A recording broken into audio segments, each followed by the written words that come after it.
Ukraine is longing for peace. Europe is longing for peace. The world is saying it doesn't want any war, while Russia is claiming she doesn't want to intervene.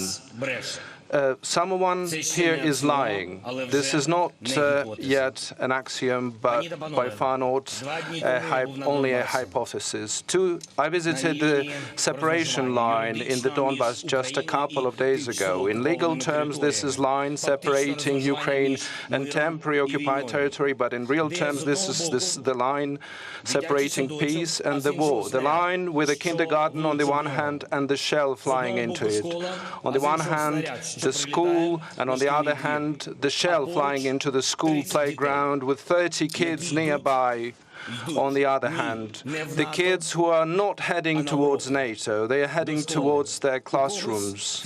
Some of them might be having their physics classes, and with their elementary knowledge of physics, even these kids will know that alleging that it was Ukraine to have shelled these objects is just silly.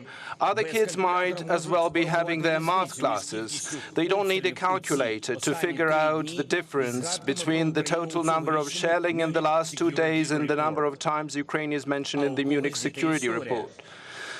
Yet some kids might be having their history class, and so when they see the shell crater in their playground instead of their school playground, they might start asking questions, has our world completely forgotten the mistakes of the 20th century? Where does the appeasement policy usually leads to? How did we get from the question, what's the point of dying for Danzig, to dozens of millions having to give away their lives for Dunkirk, as well as dozens of other European cities? These are horrific history lessons.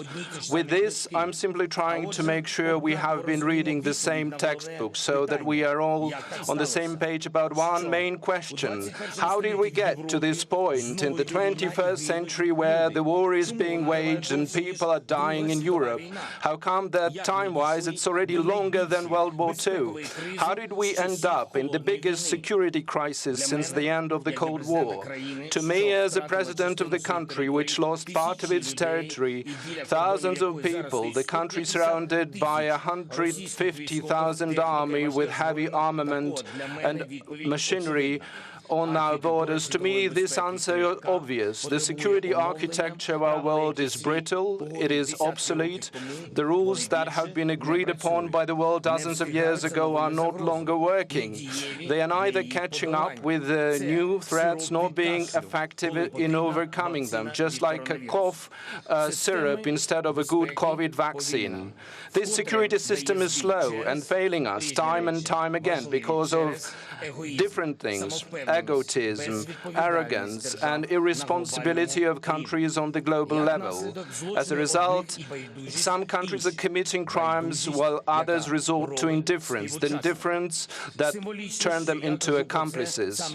It is symbolic that I'm saying this here. 15 years ago, it was Russian Federation who made the statement here and putting the challenge to the global security. How did the world respond? Appeasement. What do we have as a result? The annexation of the Crimea and aggression against my country at the very least.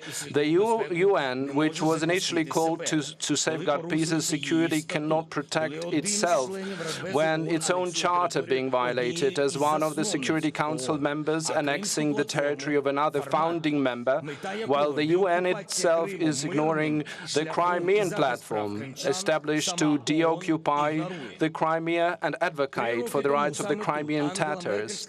It was here 3 years ago when Angela Merkel said, "Who can pick up the pieces of the world's puzzle? Only all of us together," she said, to a rush of audible excitement in the room which stood up to applaud. Unfortunately, the collective ovation failed to transform into collective action. So now that the world is talking about the threat of a big war, it begs the question, is there anything left to pick up? The security architecture of Europe and beyond is almost destroyed. It's too late now to talk about fixing it. It's high time for a new one. The mankind did so on 2 occasions, having paid an extensively high price. It is the 2 world wars. We do have a chance to break that trend before it became a trend and build a new system before we pay millions of casualties with based on the experience of 2 world wars, without the 3rd one to come in.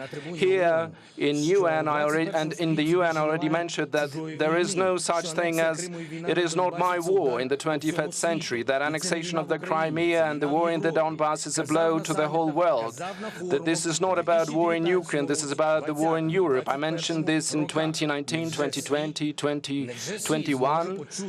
Will the world be able to hear me in 2022? This is no longer a hypothesis, but not yet an axiom. Why not? Because it requires proof. It requires something more than just tweets and statements in mass media. Action is needed. The world needs this action, not Ukraine. We are going to protect our country with or without support of our partners, be it hundreds pieces of contemporary armament or 5,000 helmets. We equally appreciate the support, but everyone needs to understand that this is not some kind of donation Ukraine should be reminding or begging for. This is not just a broad gesture that Ukraine should be bowing down for. This is your contribution into the European and international security for which Ukraine has been serving as a shield for 8 years now, a reliable shield, holding back one of the largest armies in the world. That same army which is now poised on the Ukrainian, not EU member states' borders.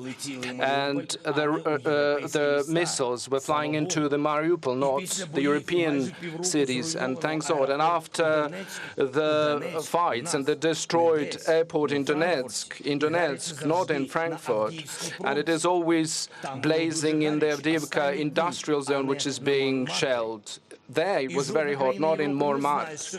And none of the countries of Europe know what the military funerals are around the country in all regions, and none of the European leaders knows what is it to regularly meet with the families of the dead soldiers. No matter what, we're going to protect our beautiful land on our borders. Either we have 150,000 or 1 million soldiers of any army. In order to help Ukraine, indeed, we don't need to hear how many of them are there and how many armament they have.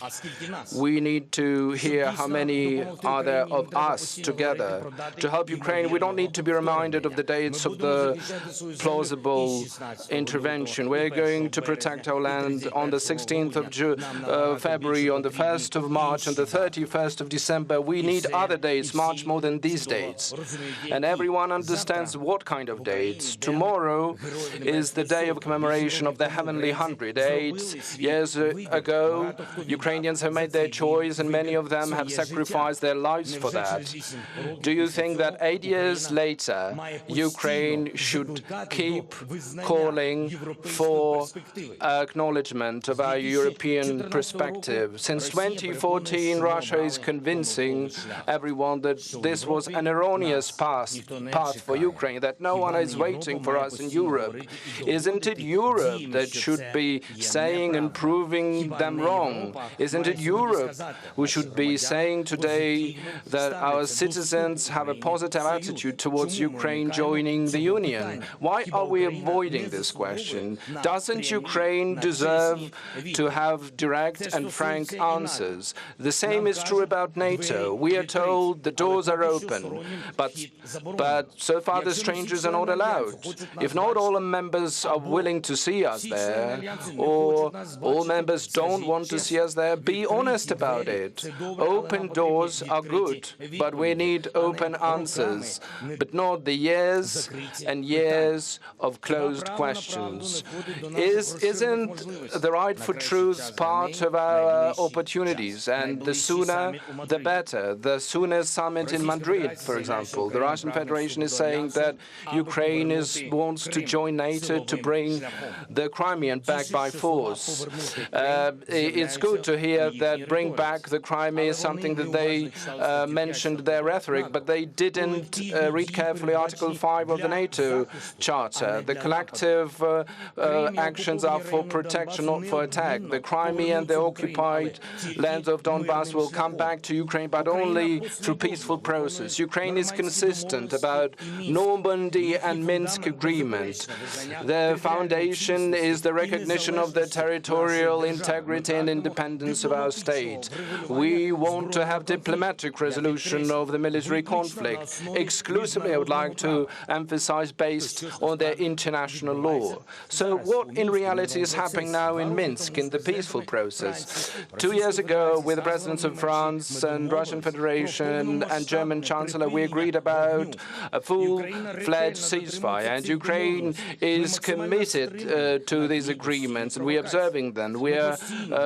We keep not responding to the provocations. We are submitting proposals to the Normandy 4 and trilateral contact groups, and do we see instead shelling and bullets? Our soldiers are dying, our peaceful population is dying, civil infrastructure being destroyed. The last 2 days have become very symbolic. Massive shelling from the armament prohibited by the Minsk agreement. It's important to allow for the observers for the OSCE to visit. They are being threatened. They're being scared.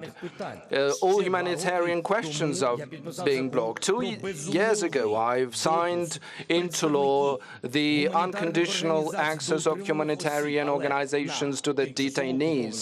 But on the temporarily occupied territories, they're simply not allowed.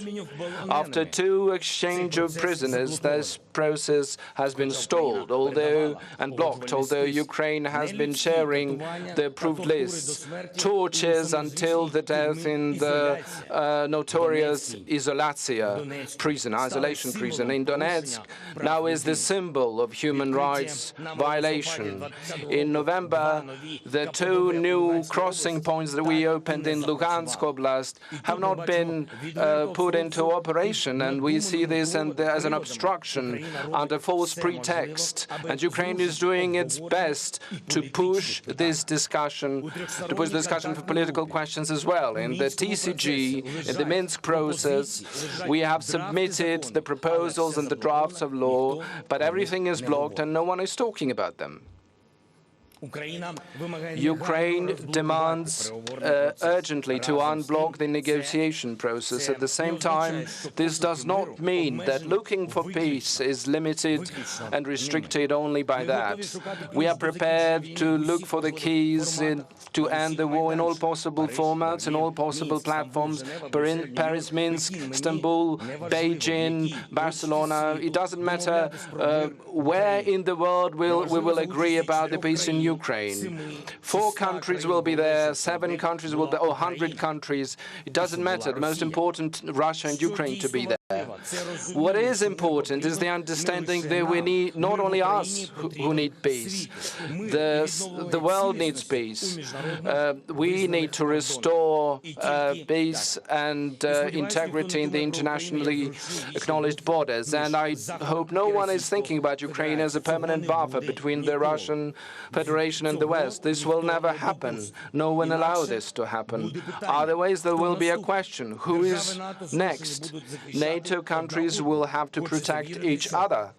I want to believe that North Atlantic Treaty and Article 5 will be more effective than the Budapest Memorandum. For the refusal, the fact that we refuse from the 3rd biggest nuclear power, we receive the security guarantees. We no longer have that weapon. Neither do we have the security. We have lost part of our territory, which is bigger in territory than Switzerland, Netherlands, or Belgium. Millions of citizens have been lost. All of that has been lost, but we still have something. We have the right to demand to move from the appeasement policy to ensuring the guarantees of security. Since 2014, 3 times Ukraine has tried to call for consultations for the guarantors of the countries who guaranteed the Budapest Agreement. 3 times, no success. This will be the 4th time today that we're going to do this. As a president, for the first time, but both Ukraine and me will do this the last time. We are initiating under Budapest Memorandum and call for and ask the foreign minister to have this meeting. And if, as a result of this, we're not going to guarantee of defense after this summit, we will think that Budapest Memorandum is not working, and all the package decisions of 1994 have been put in question and compromised. In the nearest weeks, I propose to call the summit of the countries of the Security Council with the participation of Europe, Germany and Turkey to resolve security challenges in Europe and come up with new effective guarantees, security guarantees for Ukraine. The guarantees that we need before we become the members of the Defense Council, being in this gray zone, in a security vacuum, so to speak. What else can we do now? We can continue the effective support of Ukraine and its defense capabilities, providing the European perspective, providing the support as are provided to the candidate countries, and providing specific timelines for Ukraine possible membership in their alliance.